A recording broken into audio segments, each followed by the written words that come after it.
Alright, have my new filming location. Ironically, it's after a stop doing Real Railroads, but one more episode of Real Railroads will be filmed from this location. I'm sitting in my armchair. I'm in a different part of the house. I used to be filmed facing that way. I'm now facing that way and have my DVDs behind me and such. Well, what we're going to do today is, you can probably guess by this box next to me, which I've shown on Roy's group, and I think I posted in Wilmer's group. This is the box of stuff I got at the Batavia train show. There is 30 pieces of rolling stock in here. Maybe there's some locomotives. Maybe there's something that you might find absolutely fascinating. I know, Randall, you'll find one thing fascinating. Maybe I'm saying too much. But I'm going to do this in 2 videos. This is going to be the April 3rd Batavia Train Show Haul Part 1, in which I will cover the 18 cars I got at the first table for $90, which is most of the stuff in this box. This was at a different table, and I've shown that in the previous video without telling you that I got it at the show. And there's a couple other cars in here, so I'm going to pause the video. I'm going to take some of this stuff out. This is another table. I'm going to take some of that stuff out, and then we'll get into what I got at the train show. And yes, you would never guess I struggle with depression from what I'm doing right now. But this is awesome. This is exciting. Let's get into seeing what I got. Alright, that's removed. Let's just got this box. So what did I get? Well, as I said, this video will cover the 18 cars I got at the first table for $90. These were bought for $4 and $8 a piece. They are marked for $5 and $10. But if you bought 2 or more, it was $4 and $8 a piece, and I bought way more than 2 of each. First up, we have an Eerie Box Car. Now, if I can find it, I had it in specific order here. Hold on. There's one sticking right out. First off, I got this we have an Eerie Box Car. This is actually a Walther's car in an Athearn box. Eerie 90924 is a 40-foot steel 3850 cubic foot boxcar with a build date of August 1948, fitting well with the modular layout. The Eerie has a long history, not only in the country, but in this area, until its merger with the DL&W, forming Eerie Lackawanna. Next up is another railroad, and we'll put that aside. Now, this one being the Wabash Railroad, and that car is going to be this one.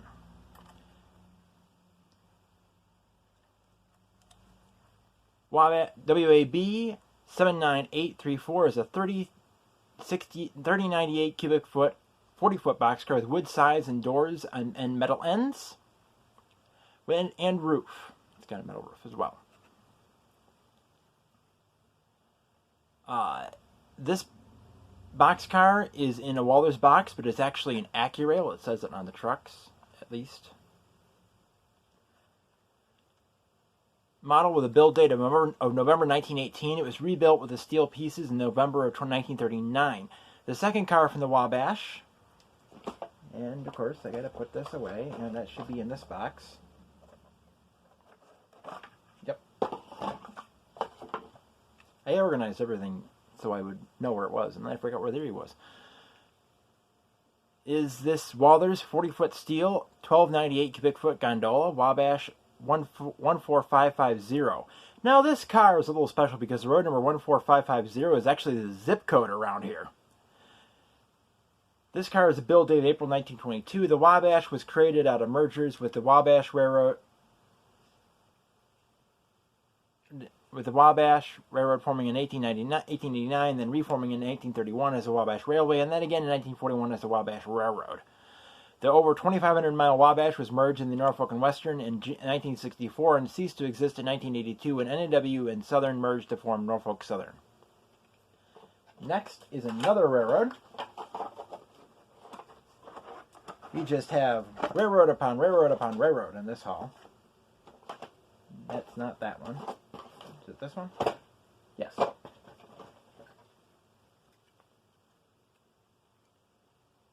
Central Georgia Railway, which was the 1,900-mile Class 1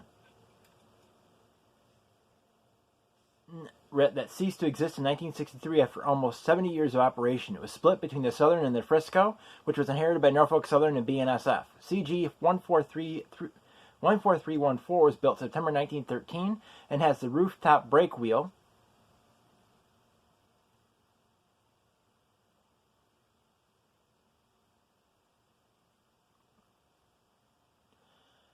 and a capacity of around 3,000 cubic foot with its wood-side construction with steel roof ends and doors. It also has steel bracing on the side. That bracing is steel.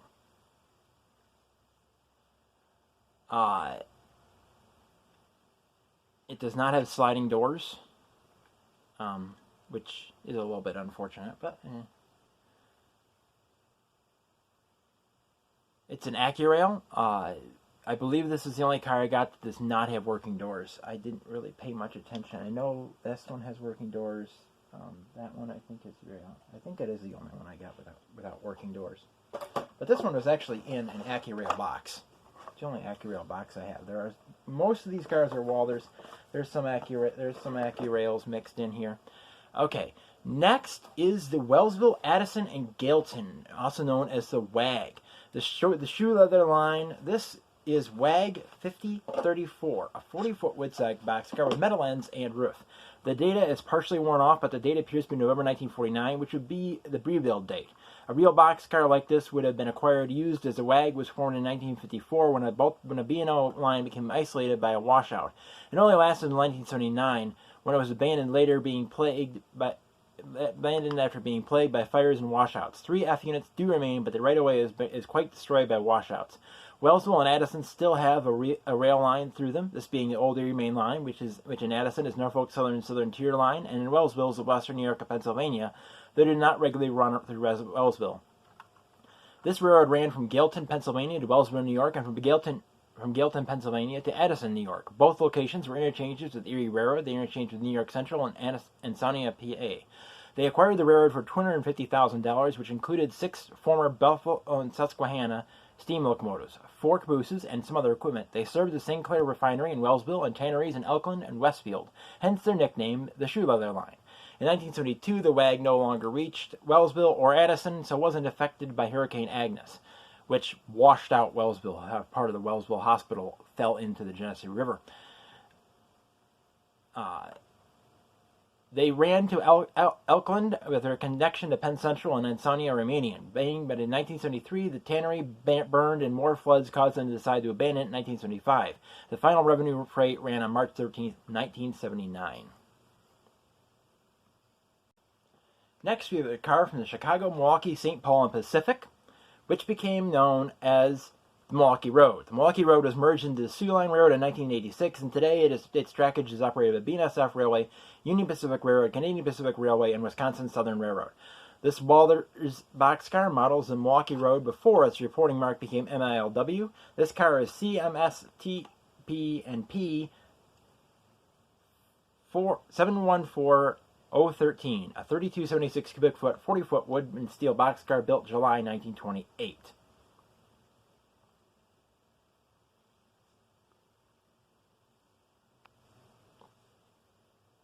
Should turn that on, then you'll be able to see these cars better. Okay, that goes back in the box. Next is another Walters one, this one for the Sioux Line. Since the Sioux eventually absorbed the Milwaukee, I thought this would be a good one to follow the Milwaukee car. Sioux Line, when this car was made, was the Minneapolis, St. Paul, and Sault Ste. Marie Railroad. They are now a subsidiary of Canadian Pacific, controlling all of the U.S. property of Canadian Pacific. This is a 2,720 cubic foot, 40-foot wood boxcar built in April 1918 and rebuilt in June 1930 with a steel roof and ends. Its road number is 33498. And that was a $4 car. Now I'll put this back, and now we have other than a couple so far, you are seeing a lot of Midwest and Western cars, and that continues here with the next one I am showing. This is a Denver and Rio Grande Western 2720 cubic foot, 40-foot boxcar they like the two before, not only has steel ends and a roof, but has steel diagonal and vertical bracing over the wood siding of the car. This is built in November 1913 and was upgraded in May of 1947. It's also a Walters. Continuing with the western half of the country, we have another Walters car. This one is CB&Q.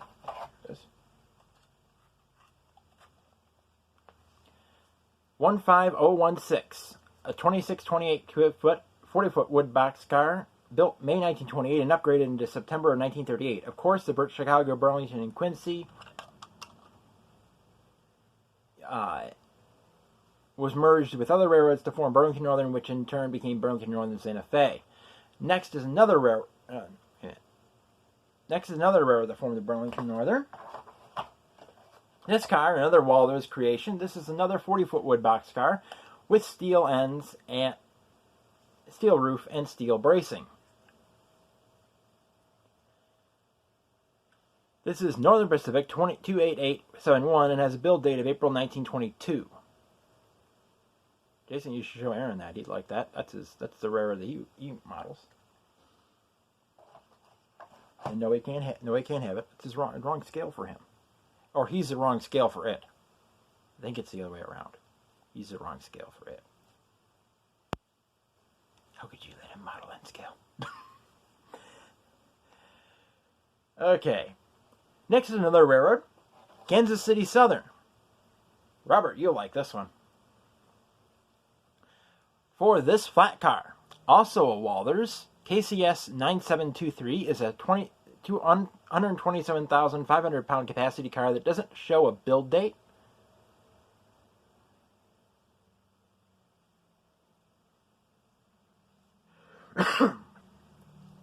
This will probably bring farm machinery to the freight depot's ramp. Like tractors, they would load tricycle tractors this way. So that would be perfect for that. There's a loading ramp, and you got to see the brake wheel sticking up there. And once again, we changed railroads to Missouri Pacific, and if I can find it, here we go. To Missouri Pacific 31325 with their slogan, Root of the Eagles, and their Missouri Pacific Lines Herald. This is another Walters model, only this is an all-steel boxcar, a 40-foot, 32-33 cubic foot boxcar built September 1936. This is the one that, Jason, you have one similar to this. Yours is a little bit later, I believe, because yours is a 322. It was on your last operations video. That's why I was looking at the cars to see if anything of yours matched something in mine. So maybe we could do some virtual operations when I get some virtual interchanging stuff. But, yeah. We're going to look through your rolling stock, see if we have something similar. We can do that eventually. And continuing with Western theme that has developed, we have 4 cars loaded for the Atchison, Topeka, and Santa Fe. Walters model of 120648, a 2928 cubic foot, 40-foot wood and steel boxcar built April 1922. This has the steel bracing and roof, but wood ends. It's kind of different from what we've been seeing.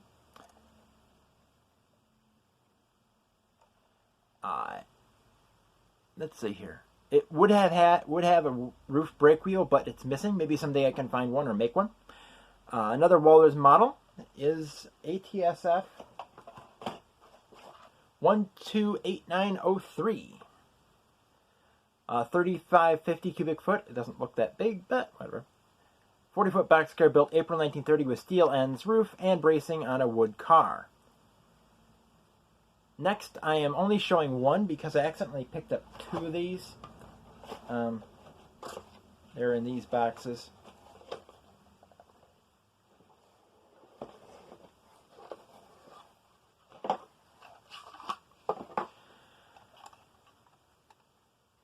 I accidentally picked up 2 of the same road number. I had seen that there were 2 of the same road number, and it wasn't good. And then I got confused with, there might have been 3 of the same road number, and I just didn't notice it. An Athearn Blue Box model of ATSF 122908 is an around 40-foot wood BX9 boxcar with the steel ends, roof, and doors. Now we jump to the southeast for the final 2 purchases.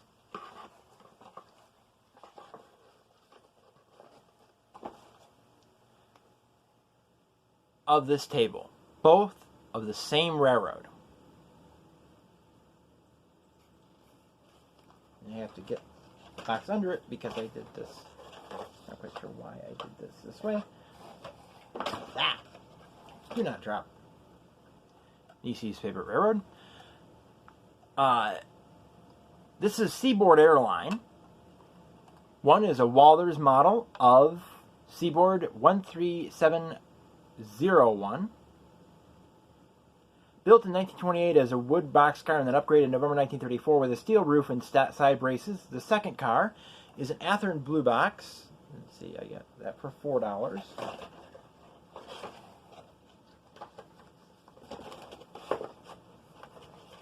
Get in there. Athearn Blue Box with a very rusted weight. Model of Seaboard 19260 with their slogan Root of the Silver Meteor and the Through the Heart of the South Herald.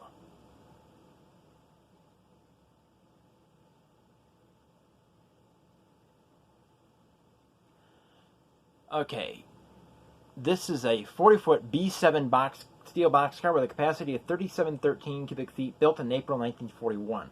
All the cars I've shown here are for the modular layout that I hopefully will be starting soon, depending on when I can get the foam insulation in the space cleared.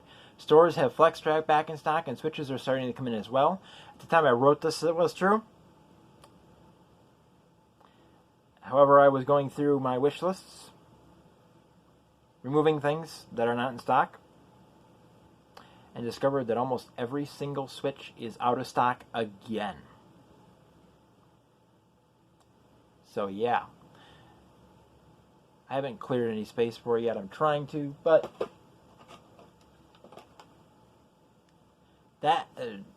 anyway, that concludes this part of the video, and we'll be coming back showing this and this other stuff that's in the bag that's just right behind the box. It's right there.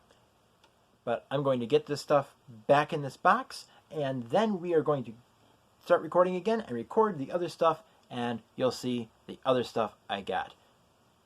What could it be? There's going to be some interesting stuff there. I will tell you, there is no Conrail in there. Just going to throw that out there. There's no Conrail in there. I didn't find any Conrail that fit my budget or that I could use. So, yeah. Stay tuned for that, whenever that gets uploaded.